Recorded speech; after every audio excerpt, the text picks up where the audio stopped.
సనాతన ధర్మంలో అసలు క్యాస్ట్ సిస్టమ్ అనేది ఉందా అండి? ఇప్పుడు ఇన్ని రకాల కులాలు చూస్తున్నాం మనం.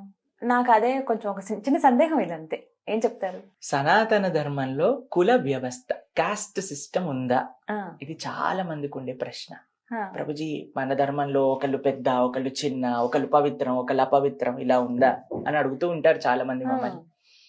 సనాతన ధర్మంలో కుల వ్యవస్థ లేదు, వర్ణ వ్యవస్థ ఉంది. కుల వ్యవస్థ, వర్ణ వ్యవస్థ, ఈ రెండిటికి చాలా డిఫరెన్స్ ఉందండి. మీకు ఒక చిన్న ఎగ్జాంపుల్ చెప్తాను. ఒక ఆర్గనైజేషన్, సరే సుమన్ టీవీ తీసుకోండి. దీంట్లో ఒక అడ్మినిస్ట్రేటివ్ డిపార్ట్మెంట్ ఉంటుంది. సిఇఓ మీరందరూ కూడా అడ్మినిస్ట్రేట్ చేస్తూ ఉంటారు. ఇంకొక డిపార్ట్మెంట్ ఫైనాన్స్ డిపార్ట్మెంట్ ఉంటుంది. ఇంకొక డిపార్ట్మెంట్ ఎవరైతే అందరూ పని చేస్తున్నారో స్టాఫ్ గా పనిచేసే వాళ్ళందరూ ఉంటారు. ఒక సిఇఓ ఉంటారు, ఆయన కింద అడ్మినిస్ట్రేటివ్ బ్లాక్ ఉంటుంది, దాని కింద ఫైనాన్స్ ఉంటుంది, దాని కింద ఎంప్లాయీస్ అందరూ ఉంటారు.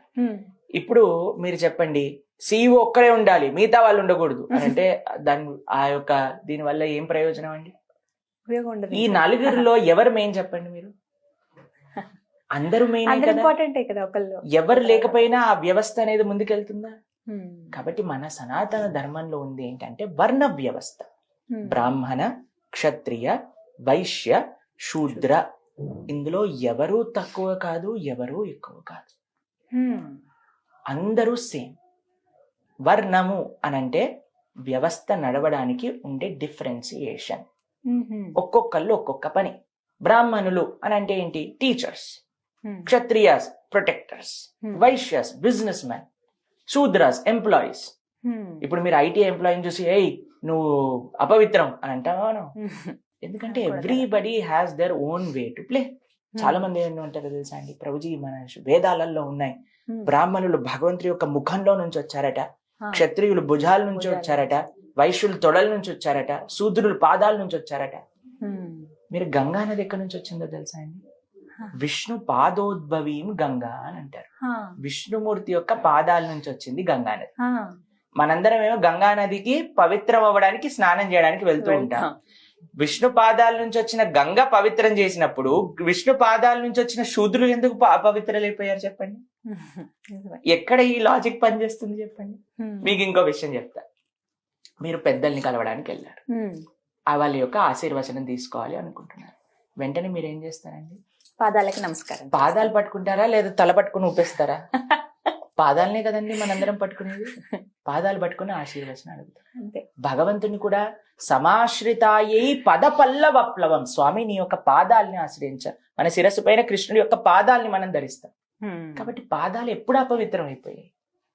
అన్నిటికంటే పరమ పవిత్రమైన పాదాల నుంచి వచ్చినప్పుడు పాదాల నుంచి వచ్చిన వాళ్ళు ఇంకెంత పవిత్రులు ఉంటారు.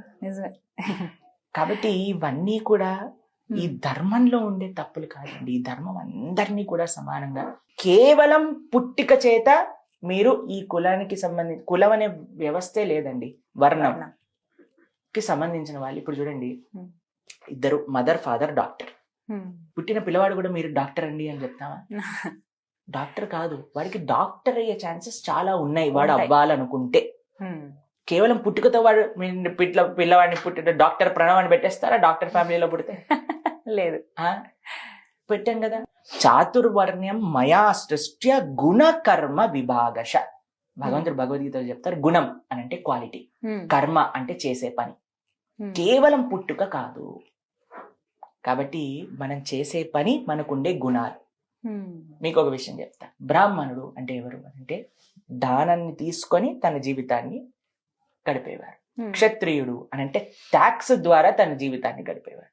వైశ్య అని అంటే బిజినెస్ చేసి తన జీవితాన్ని గడిపేవాడు. శూద్ర అంటే సాలరీ తీసుకొని జీవితాన్ని గడిపేవాడు. ఇది టైప్ అన్నమాట, అంతేకాని వీళ్ళు గొప్ప వీళ్ళు తక్కువ ఇలా కాదు. ఇప్పుడు చూడండి, నాకు కాళ్ళు వద్దు, నాకు కావాలని తలే కావాలి. ఎవరైనా చెప్పారంటే నాకు తల వద్దు, నేను కాళ్ళు మాత్రమే ఉంటా అని అంటే ఎక్కడండి బాడీ పనిచేస్తుందా? కాబట్టి everybody has their own way to play. కాబట్టి అందరం కలిసి భగవంతుడి యొక్క ప్రీత్యర్థం పనిచేయాలి. కాబట్టి మన సనాతన ధర్మంలో ఎవరో ఒకళ్ళు స్టార్ట్ చేసిన తప్పుడు ఈ వీళ్ళు పెద్ద వీళ్ళు తక్కువ అని, కానీ మన భగవంతుడికి అందరికీ సమానమే, అందరూ ఆయనకు ఒకటే.